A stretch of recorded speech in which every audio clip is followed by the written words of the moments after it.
मोठी बातमी येते आता छत्रपती संभाजीनगरमधून। छत्रपती संभाजीनगरमध्ये अतिशय भयंकर घटना घडल्या आहेत। काहीतरी पडलं पाहताच धीर थरथरला। पोलीस पत्नीने तिसऱ्या मजल्यावरून उडी घेत जीव दिला। छत्रपती संभाजीनगर येथे पोलीस वसाहतीत एका पोलिसाच्या पत्नीने आपल्या आयुष्याची अखेर केली आहे। जवळपास 2.5 वर्षापूर्वी लग्न झालेल्या या महिलेने टोकाचं पाऊल उचलल्याने परिसरात खळबळ उडाली आहे। पती आणि सासरच्या मंडळांच्या छळाला कंटाळून पोलीस अंमलदारांच्या पत्नीने तिसऱ्या मजल्यावरून उडी घेऊन आपल्या आयुष्याची अखेर केली आहे। ही खळबळजनक घटना पोलीस आयुक्तालयातील वसाहतीमध्ये घडली।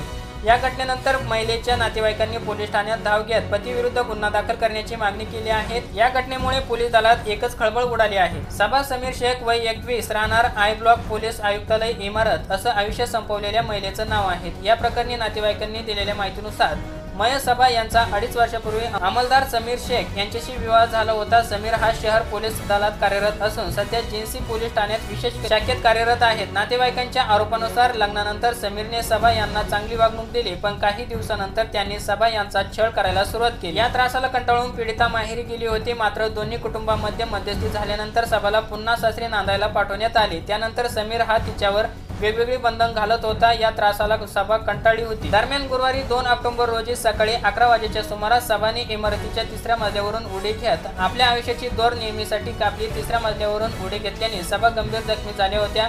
हा प्रकार सबाच्या धीराच्या लक्षात आला। त्यांनी तात्काळ चिस्त्या चौकातील एका रुग्णालयात त्यांना दाखल केले। तिथे त्यांच्यावर उपचार सुरू करण्यात आले, मात्र दरम्यान 3 वाजेच्या सुमारास डॉक्टरांनी सबाला मृत घोषित केले। त्यानंतर सबाचा मृतदेह उत्तरणीय तपासणीसाठी घाटी रुग्णालयात दाखल करण्यात आला होता।